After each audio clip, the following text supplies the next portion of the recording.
On August 22, 1982, in the Ozark Hills of southern Missouri, the outcome was already sealed before anyone acknowledged there was a crisis, because by the end of that week 8 men would be gone, not arrested, not officially dead, simply absent in a way that never reversed. And the first indication that the ordinary rules no longer applied came that morning when a pickup was found idling near a creek crossing. It had no reason to be near, the driver's door open, the keys missing, and no tracks leading away. That made sense, and within hours the quiet assumption settled that this was not a breakdown or a drunken walk-off, but the start of something that would not announce itself until it had already moved too far to stop.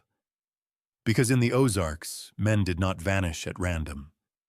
They vanished when pressure that had been allowed to build finally recognized itself and demanded release. And the sheriff, hearing about it through a chain of half-reports and careful omissions, chose to wait for clarity that would never arrive, believing that intervening too early could harden positions and turn a solvable problem into an uncontrollable one. But the waiting had the opposite effect, because by midday the talk had shifted from where the missing man might be to who he had crossed without realizing it. And that question mattered more than evidence ever could, since evidence required witnesses and witnesses required people willing to be named, and names were already being spoken quietly in places where they could not be overheard. And by the time the sun dropped behind the ridges, the first search had already transformed into a counting, a silent tally of who had reason to worry and who did not. And when a second man failed to return home that night, the count began without being stated. Because 2 meant coincidence, and 3 meant pattern, and pattern meant response. And the response did not come from law enforcement or courts, but from the same informal system that had governed land use, trapping rights, and timber access in those hills for generations. A system that relied on memory and permission rather than documents. And that system had been tested repeatedly over the past year by a small group of men who worked a stretch of timber harder than custom allowed, moving trap lines without asking, selling pelts to buyers who paid cash and asked no questions, and assuming that silence meant approval, when in fact silence meant they were being watched. And when the third disappearance occurred before dawn, from a cabin that showed no sign of struggle and no sign of haste, the understanding settled completely that this was no longer about finding anyone. It was about restoring a balance that had been disturbed too publicly to ignore. And from that moment forward, the Ozarks closed ranks in the only way they knew how. Not through secrecy or panic, but through alignment. Men choosing where to be and where not to be. Trucks moving at night without headlights, messages carried by hand instead of radio, because radios left records and records invited questions, and by the time authority recognized that something organized was happening, it was already confronting a process rather than an incident, a sequence that fed on its own confirmation, each absence validating the next, until the number required to close the dispute had been reached, a number that would later be remembered simply as 8. Because round numbers are easier to live with than names, and because in the Ozarks of 1982, once the woods decided how many it needed, nothing human was going to argue it back. By the second day after August 22nd, the pressure had become visible in the smallest adjustments. Doors locked earlier than usual, errands shortened, conversations cut when engines slowed on gravel. Because in that part of Missouri, a truck that lingered was not transportation, it was a question. And questions at that stage were not meant to be answered. And the unspoken trigger that tied the first disappearances together emerged not through accusation, but through absence. A stretch of mixed hardwood and pine between 2 creeks, where informal trapping and timber rights had been respected for decades, until a handful of men began working it as if permission were optional, taking more than custom allowed, shifting lines without asking, selling pelts and low-grade timber to an outside buyer who paid in cash and never asked whose ground it came from, and none of that rose cleanly to the level of a charge that could be written down. But it violated a code that everyone in the hills understood instinctively, that access was borrowed and silence was conditional, and when that condition was broken, the response was never immediate. It was measured, allowing time for correction that never came. Because the men at the center of it mistook isolation for safety, believing that if no one challenged them openly, then no challenge existed at all, and that belief marked them more clearly than any confession could have. And by the third night, names were circulating without emphasis, simply placed alongside locations and times that anyone familiar with the terrain could read like a map. And the sheriff, now aware that the pattern was no longer containable with routine explanations, attempted to reassert presence by visiting one of the properties involved, only to encounter a calm that told him more than hostility would have. Doors answered politely, stories consistent and empty, no visible urgency, no visible fear, and that calm convinced him that pressing harder would not produce cooperation, but resistance that could not be documented. And by the fourth disappearance, the county understood it was no longer dealing with a search, but a sequence, a process that would continue until the conditions that allowed it to begin were eliminated, and that elimination required more than one man, because disputes in the Ozarks were never owned by individuals alone. They were shared by proximity and benefit, and anyone who had worked the land, moved the goods, or stayed quiet while it happened was now implicated whether they had touched a trapline themselves or not. And as night followed, the men still free began making decisions that would later be described as irrational, sleeping in different places, avoiding familiar paths, reaching out to people they had ignored for years in the hope that connection might still offer protection. But by then, protection was no longer individual. It was collective. And no single person could step outside the consequences once the group had been defined. And when the fifth man vanished just before dawn on a fog-heavy morning, the reaction was no longer shock, but resignation, because 5 meant the sequence had momentum, and momentum in the hills was something that did not stop early out of mercy, because stopping early invited interpretation, and interpretation was the one thing the Ozarks avoided when correcting their own. By the middle of that week, the Ozarks had settled into a tense imitation of normal, the kind that holds only when everyone understands what is happening and agrees not to say it out loud. Stores opening on time, church notices unchanged, but with fewer trucks on the roads and fewer voices carrying across open yards. Because by then, the 6th disappearance had confirmed that the process was no longer selective but comprehensive, reaching beyond the men who had initiated the boundary crossing and into the circle that had enabled it. One taken from a fishing spot he had used since childhood, where his gear was found stacked neatly on the bank, as if he planned to return in minutes. Another gone from a shed behind his brother's house without a sound loud enough to wake the dogs. And the quiet of those removals mattered more than the locations, because it signaled discipline rather than anger, an effort concerned with outcome rather than spectacle.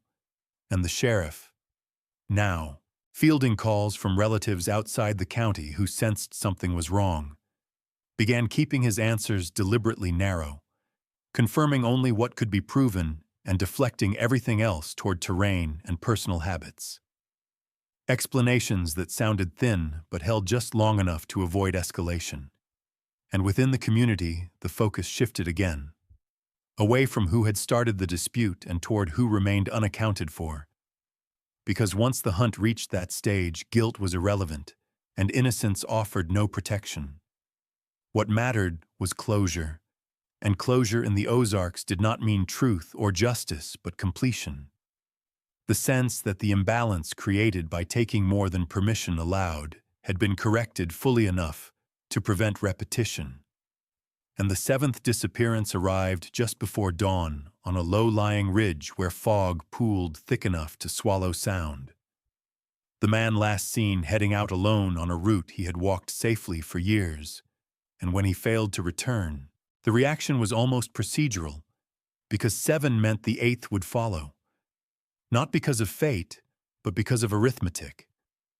Because leaving one unresolved would imply mercy, and mercy at that stage would invite negotiation, and negotiation was the one thing the system avoided once it had committed. And so the final disappearance came quietly, without witnesses willing to remember details, from a place that would later be described only in general terms. Up a ridge, near water, off an old logging cut. Descriptions vague enough to be true and useless at the same time, and with that absence the pressure that had been building since August 22nd finally released. Conversations lengthening again, engines passing without pause. The woods returning to their usual indifference because the number had been reached. The 8 men gone. The boundary reasserted in the only language the land recognized, and whatever questions remained were rendered academic by the fact that nothing further happened, which in places like the Ozarks was the clearest possible sign that the system had finished its work. In the 48 hours that followed the 8th disappearance, the absence of any new movement became the most telling development of all, because systems like the one that had just asserted itself never linger once their objective is met. And the sheriff understood this instinctively, even if he could not acknowledge it openly, as calls that had flooded in earlier slowed to a trickle and then stopped entirely, replaced by a calm that felt deliberate rather than relieved. And when he reviewed the week in his office, he found nothing he could seize on without creating a conflict he had no tools to manage. Because every report ended where it began. Men last seen alone. Terrain unforgiving. No witnesses willing to commit to sequence.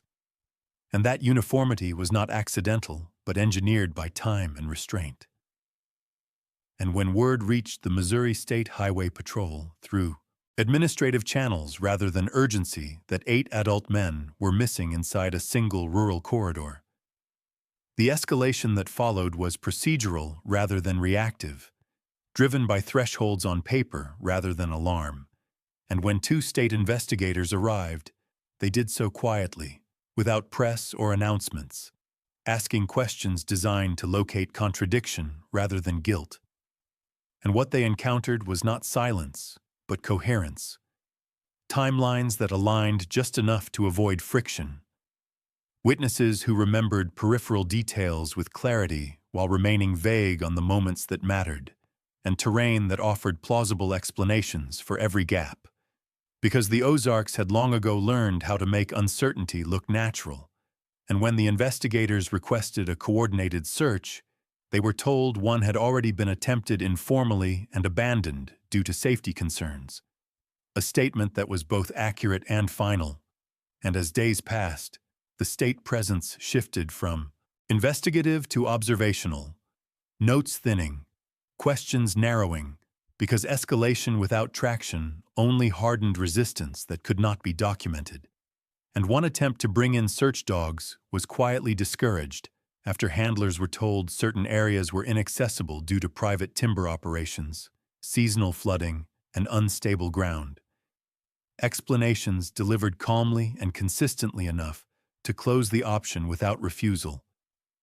And by early September, the state file had begun to resemble every other unresolved rural disappearance cluster the department carried, flagged for review, summarized without narrative, and quietly deprioritized once it became clear that no single incident could be isolated as the cause, and that fragmentation mattered, because systems built to respond to crimes struggle when faced with processes, and what had happened in the Ozarks was a process that had completed its work before outside authority arrived with tools designed for interruption, rather than aftermath, and when the investigators left, they did so without closing the case formally, but without opening it further either. carrying away a conclusion they could not write down, that whatever force had removed 8 men from the hills had already withdrawn, leaving behind a stability that, from an administrative standpoint, was indistinguishable from resolution. Within a week of the state investigators leaving, a brief resurgence of activity gave the impression that something might still surface, triggered by a report from a logger who claimed to have seen equipment and disturbed ground near an abandoned cut far deeper into the hills than any of the missing men were known to travel. And for a moment, the possibility of recovery re-entered the conversation. Not loudly, but enough to force a limited response, because ignoring a fresh lead risked reopening questions the authorities had just managed to quiet. And a small search was authorized under the framing of a safety inspection rather than an investigation, involving local deputies, forestry officials, and a handful of volunteers who understood the terrain well enough to move without drawing attention. And what they found was exactly what the Ozarks offered when it wanted a search to end without answers: traces that suggested presence without direction, disturbed earth that led nowhere conclusive, items that could not be tied definitively to any of the missing men but were specific enough to prolong uncertainty, and the effect was immediate. Because ambiguity drains momentum faster than contradiction, and after 2 days the effort lost coherence. Routes overlapped, notes conflicted, and the risk assessment shifted quietly from recovery to liability, because pushing farther would have required committing resources to terrain that offered no clear payoff and carried increasing danger. And when the search was called off, the explanation cited weather, unstable ground, and lack of actionable evidence, reasons that satisfied procedure while leaving the deeper pattern untouched, and that false lead mattered not because it failed, but because it confirmed what many already suspected: that whatever had happened was not recoverable in fragments, that the men who vanished had not left behind a single site or mistake large enough to unravel the sequence, and that the absence itself was the outcome. And once that realization settled in, the final appetite for pursuit evaporated, because continuing would have meant chasing an end that no longer existed. And from that point forward, every inquiry, official or informal, collapsed into the same conclusion: that the trail did not go cold so much as it dissolved entirely, absorbed by terrain and time in equal measure, leaving behind just enough residue to remind anyone looking that the process had been thorough, deliberate, and finished long before anyone arrived expecting to interrupt it. And as autumn advanced and the hills shed their leaves, the practical consequences of the disappearances became visible without ever being discussed. Trapping lines quietly reassigned, sections of timber left fallow, outside buyers drifting away after realizing the supply they relied on had evaporated. And those shifts mattered because they revealed the purpose of what had occurred. Not punishment for its own sake, but the reassertion of an order that had been disturbed and then corrected with finality. And the sheriff, whose authority depended on maintaining calm rather than truth, adjusted his posture accordingly, closing what little paperwork existed with language that emphasized terrain and personal choice, phrases that had been used for decades to explain away what the Ozarks chose not to explain directly. And when federal agencies later requested aggregated data, they received summaries stripped of narrative, numbers without names, disappearances without context, and nothing in those summaries triggered escalation, because escalation requires contradiction, and there was none to be found on paper. And within the community, the story continued to contract. Details shed deliberately until only the safest elements remained: that a group of men had vanished during a dispute over access, that the land was unforgiving, that sometimes people simply did not come back, and that contraction was necessary because larger stories attract curiosity while smaller ones enforce boundaries. And the boundary enforced here was simple and widely understood: that taking advantage of silence was not the same as receiving permission, that assuming isolation meant impunity was a miscalculation. The land corrected decisively, and that correction itself was never debated, because debate would have implied alternatives that no one believed were viable once the process had begun, and that belief shaped behavior long after the last disappearance faded from active memory, guiding how conflicts were addressed and how quickly they were resolved, before reaching a point where restraint gave way to response, ensuring that what happened in the Ozarks in August of 1982 endured not as an unresolved mystery, but as a closed chapter that no one felt compelled to reopen once the woods had made it clear that they were finished speaking. As the months turned into years, the episode settled into the background of the Ozarks in the way unresolved things often do, not fading entirely, but losing their sharp edges as routine reclaimed space. And that settling was not passive. It was reinforced daily through behavior, through how new disputes were handled before they hardened, through how access was discussed openly instead of assumed, and through how silence was no longer mistaken for approval, because the cost of that mistake had been demonstrated too clearly to ignore. And when younger men asked why certain tracts were left untouched, or why particular buyers were avoided, they were given practical answers that avoided history while preserving the lesson, explanations framed around terrain, safety, and economics that worked precisely because they were true enough to satisfy curiosity without reopening old questions. And the sheriff who had overseen the aftermath eventually retired with a reputation for keeping the county stable through difficult years. Praised for calm judgment that few understood had been shaped as much by what he chose not to pursue as by what he did. And when his successor reviewed the files, he found nothing that demanded action, reports that ended cleanly without contradiction, timelines that aligned without narrative, a surface so smooth that pressing against it would have required inventing conflict where none could be proven to exist. And that smoothness was the final protection the story acquired, because systems respond to friction, not cohesion, and cohesion was all that remained. And even when occasional outsiders attempted to reconstruct the disappearances, they encountered the same problem: facts that existed without context, locations described accurately but without specificity, witnesses who agreed on outcomes but not on sequence, a mosaic that suggested organization without ever proving it, and that ambiguity was not a failure of memory, but the residue of restraint, the deliberate narrowing of what could be said without destabilizing what had already been absorbed. And over time, the 8 men who vanished became part of the region's negative space, shaping decisions without appearing in them, their absence defining limits more effectively than their presence ever could have. And that effectiveness was why the story endured without embellishment.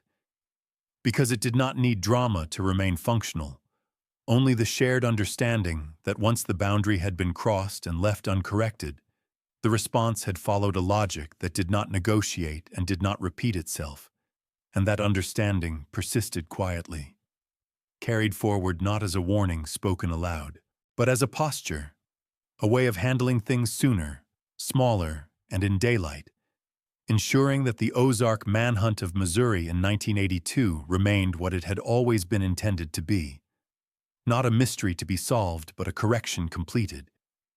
Its legacy measured not in what was found afterward, but in what never happened again once the woods had taken what they required and returned to their usual, indifferent silence. As the decades accumulated and the Ozarks modernized just enough to blur their own edges, the week of August 1982 remained fixed, not as a story people told, but as a rule people followed. A reference point that required no explanation, because it operated beneath language, shaping decisions before they turned into disputes.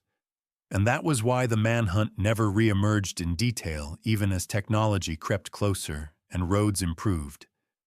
Because the system that had revealed itself that summer had already adapted, teaching people how to surface tension early and resolve it publicly before silence had time to gather mass and turn into something irreversible. And that adaptation was subtle enough to escape notice from anyone looking for reform, but obvious to those who lived inside it. Because it meant fewer quiet assumptions, fewer boundary tests disguised as accidents, and fewer men mistaking isolation for impunity. And when an out-of-state outfitter leased land adjacent to the disputed timber in the early 1990s and began operating by schedule rather than by custom, the reaction was immediate and visible in a way it never would have been a decade earlier. Warnings delivered clearly and in daylight, permissions clarified before work began, and when the outfitter adjusted and moved on, the potential escalation collapsed before it formed, confirming that the lesson of 1982 had been absorbed as intended, preventing repetition through anticipation rather than force, and that prevention was the final proof that the manhunt had achieved its purpose, because systems that rely on violence fail if they must repeat themselves, while systems that embed consequences into behavior endure. And even as the men who had participated directly aged and died, taking with them details that would never be recovered, nothing destabilized, because the stability no longer depended on memory, but on habit, on the shared instinct for when a situation needed to be addressed openly and when it needed to be corrected before it reached a point of no return.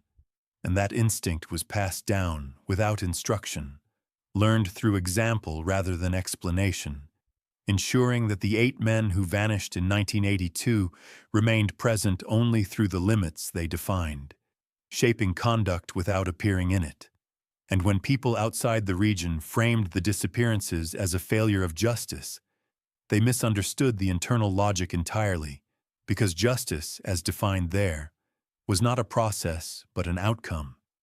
And the outcome had been balance, achieved decisively enough that it never needed reinforcement, and that decisiveness was why the story resisted retelling in full. Because full retellings invite judgment, and judgment invites sides, and sides invite the kind of clarity that once made the response unavoidable.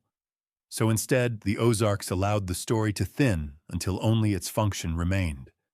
A reminder that when informal systems are ignored long enough, they do not collapse, they respond. And once they respond, they do not negotiate. And that understanding, carried quietly from one generation to the next, ensured that the Ozark manhunt of Missouri in 1982 endured not as legend or cautionary tale, but as an internal boundary, respected instinctively and never tested again. By the time enough distance had formed that people could speak about the period at all, they did so only to describe how things were handled afterward, rather than what had actually happened, because describing the handling was safer than describing the cause. And that safety mattered in a place where memory functioned less as record and more as guidance, shaping behavior without demanding agreement. And that was why the Ozarks never developed a single definitive version of the 8 disappearances, only a shared understanding of what they meant. That silence was not neutral, that access was conditional, and that assuming otherwise invited consequences that could not be appealed once set in motion. And even when occasional efforts were made to memorialize the missing in generic terms, candles placed, names read at gatherings far from the hills themselves, those gestures never took root locally, not out of cruelty but out of caution, because formal remembrance risked reopening questions whose answers no longer served anyone, and instead, the region honored the dead the way it honored most things, by adjusting how it lived, by closing gaps before they widened, by addressing disputes early and in public, by making sure nothing was allowed to sit unresolved long enough to harden into a test of the system that had already demonstrated how it responded when tested. And that restraint became its own kind of continuity, a living record that replaced documentation, ensuring that even as records aged and officials changed, the underlying logic remained intact, And when newer generations inherited the land, they inherited those limits along with it, learning quickly which areas were worked, which were left alone, and which conversations were redirected without explanation. And those lessons were absorbed without resistance because they were reinforced by absence rather than threat, by what did not happen as much as by what once had. And that absence was powerful precisely because it was unadorned. 8 men gone, no spectacle, no aftermath that demanded attention, only a quiet recalibration that made further escalation unnecessary. And as long as that recalibration held, the Ozarks remained what they had always been, a place governed as much by unwritten agreement as by terrain, where order did not announce itself, but could be felt immediately by anyone paying attention, and where the events of August 1982 endured not as a story people told, but as a limit people respected, a reminder that when pressure was allowed to build without correction, the response would not arrive in pieces.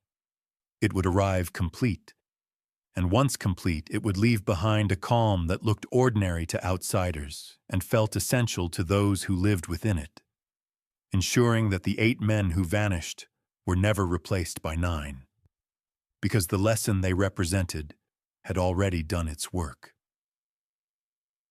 In the end, the most enduring effect of that summer was not fear, but calibration, a shared sense of proportion that settled into daily decisions and prevented small disputes from metastasizing into tests of resolve. And that calibration showed itself in ordinary moments that never made records. A trapline moved back without argument. A buyer turned away without explanation. A conversation held openly on a porch instead of allowed to curdle into rumor, because everyone understood that the system which had answered in August of 1982 had not done so out of anger or chaos, but out of necessity, responding to accumulated pressure with a precision that left no room for misunderstanding afterward, and that understanding made repetition unnecessary. Which was the point, because the Ozarks did not preserve order by constant enforcement, but by demonstrating capacity once and then withdrawing it, allowing life to continue within boundaries that no longer needed reinforcement. And when people outside the region tried to reduce the disappearances to folklore or exaggeration, they missed the quiet discipline that followed, mistaking calm for amnesia. When in fact the calm was the memory, carried forward in timing and restraint rather than names and dates. And even as the landscape changed incrementally with new roads and clearer property lines, the informal rules adapted rather than disappeared, integrating with the formal ones without ever surrendering authority, because authority there was measured not by what could be written down, but by what could be enforced without being spoken. And the 8 men who vanished became inseparable from that enforcement, not as martyrs or villains, but as markers, points beyond which behavior did not drift again. And that function endured precisely because it was never acknowledged publicly, because acknowledgement would have required justification, and justification would have invited debate, and debate would have reopened a process everyone agreed had ended where it needed to end. And so the Ozarks kept the memory intact by keeping it incomplete, allowing the facts to blur while the lesson remained sharp, ensuring that when future tensions arose, they were handled earlier and more visibly, before silence could be mistaken for permission. And that preventative posture was the final measure of what had occurred. Not the disappearances themselves, but the absence of their repetition, a stability purchased at a cost no one itemized and no one wanted to revisit.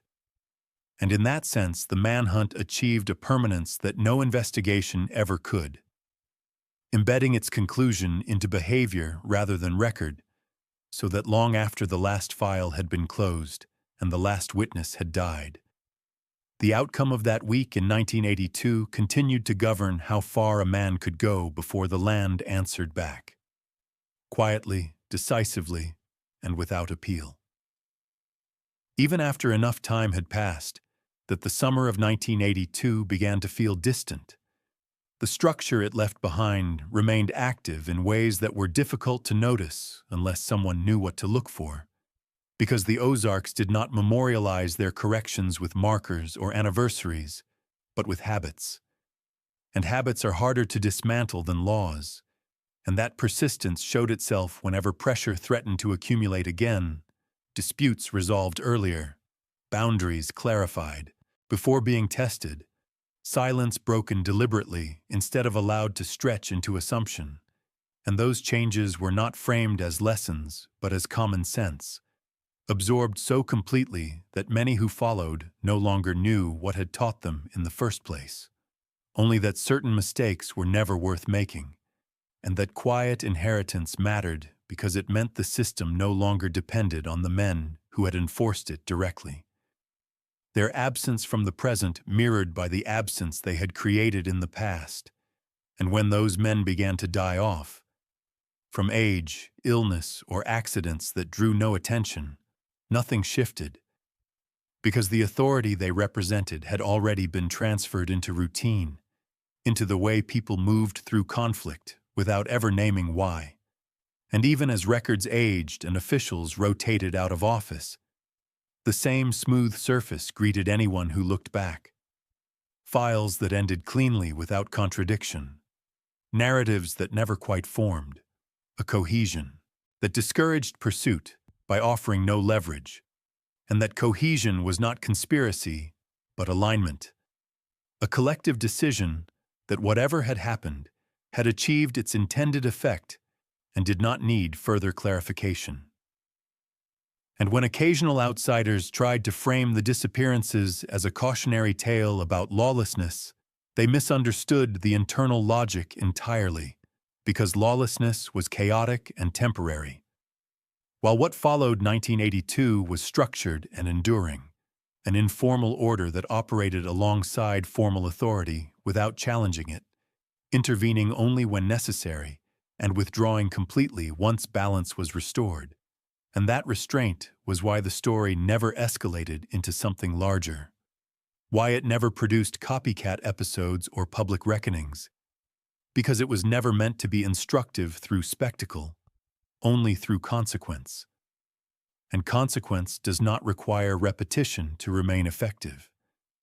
And as long as that effectiveness held, the 8 men who vanished remained present only through what did not happen afterward, through the conflicts that never reached silence, through the assumptions that were corrected early, through the absence of another summer like that one. And in that way, the Ozark Manhunt of Missouri in 1982 completed its work, not when the last man disappeared, but when the region adjusted so thoroughly that no one ever felt compelled to let pressure build that far again, a conclusion that left no artifacts to examine and no closure to announce.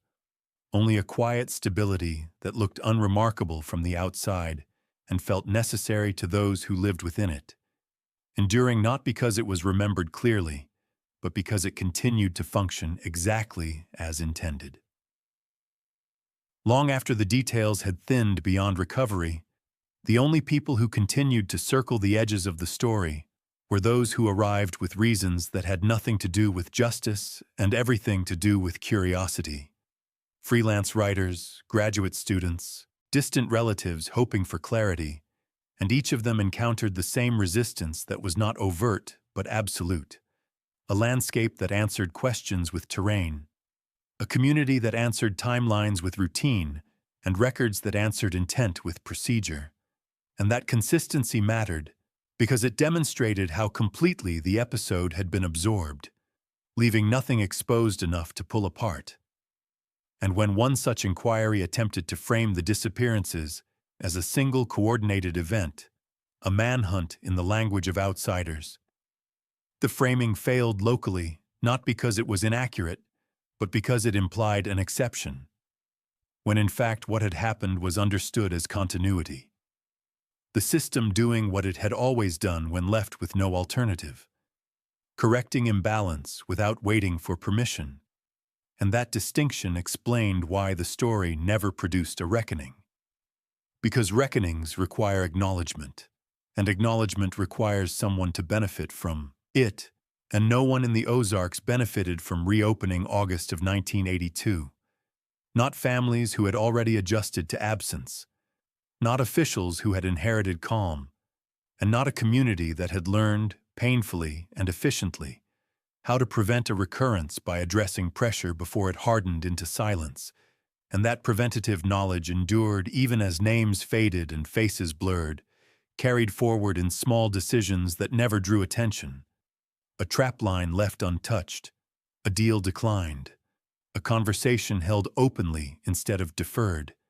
And those decisions mattered more than any account ever could, because they ensured the outcome would not be tested again. And in that sense, the 8 men who vanished were never replaced by 9.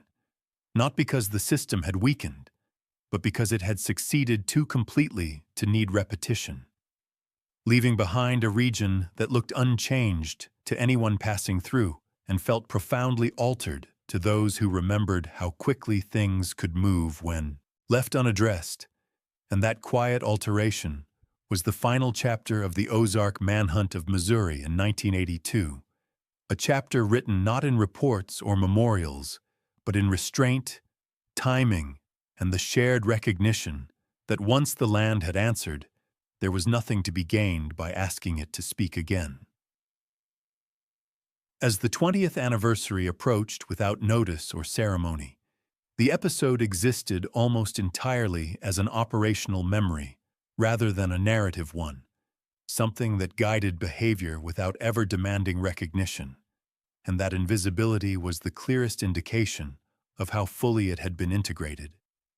Because stories that survive on shock tend to be repeated, while stories that survive on function tend to disappear into routine, and August of 1982 had become routine in exactly that way, influencing how people weighed risk, how quickly disagreements were surfaced, and how little tolerance remained for assumptions built on silence. And when the region saw economic pressure again in the late 1990s, new logging contracts, outside crews, faster extraction schedules, the response was immediate and visible in a way it had not been before. Meetings held openly, permissions clarified in advance, boundaries marked and respected not out of politeness, but out of memory, because memory had taught the cost of delay. And that responsiveness mattered because it demonstrated that the system no longer needed to assert itself through removal, having learned how to correct course earlier and with less damage. And that evolution was the quiet success of the manhunt. Not that it eliminated conflict, but that it recalibrated how conflict was handled, reducing the likelihood that pressure would again be allowed to accumulate unchecked. And even when individuals who had been peripheral to the events began to speak more freely years later, offering fragments, impressions, moments that had once felt dangerous to recall, those fragments never coalesced into a complete picture. Not because they contradicted one another, but because they pointed in too many directions at once, each true in isolation and useless when assembled. And that diffusion was not accidental, but the natural result of a process that had involved many people acting in alignment without coordination, a shared understanding rather than a written plan, and attempts to reconstruct it inevitably failed, because reconstruction requires edges, and what remained of 1982 had no edges left, only a center that could be felt but not described. And as formal records aged into obscurity and unofficial memory thinned, the disappearances transitioned fully from event to condition, something that explained behavior without needing explanation itself. And that transition marked the true end of the manhunt, not when the 8th man vanished or when the state withdrew, but when the region no longer needed to reference it directly to understand how far was too far. And from that point forward, the Ozarks carried the lesson forward the only way they knew how, through restraint practiced daily and without commentary, ensuring that the circumstances which had made August of 1982 unavoidable would not be allowed to form again, and that prevention, quiet and complete, was the final outcome of a week that began with men going missing and ended with a system proving that it did not require acknowledgement, repetition, or spectacle to remain in force. Only the shared recognition that once pressure crossed a certain threshold, the response would be decisive, finite, and final. And that knowledge, embedded deeply enough to feel like instinct, continued to govern the hills long after the names of the 8 men had faded from conversation, leaving behind not answers, not justice, but a stability that endured precisely because no one ever tried to test it again.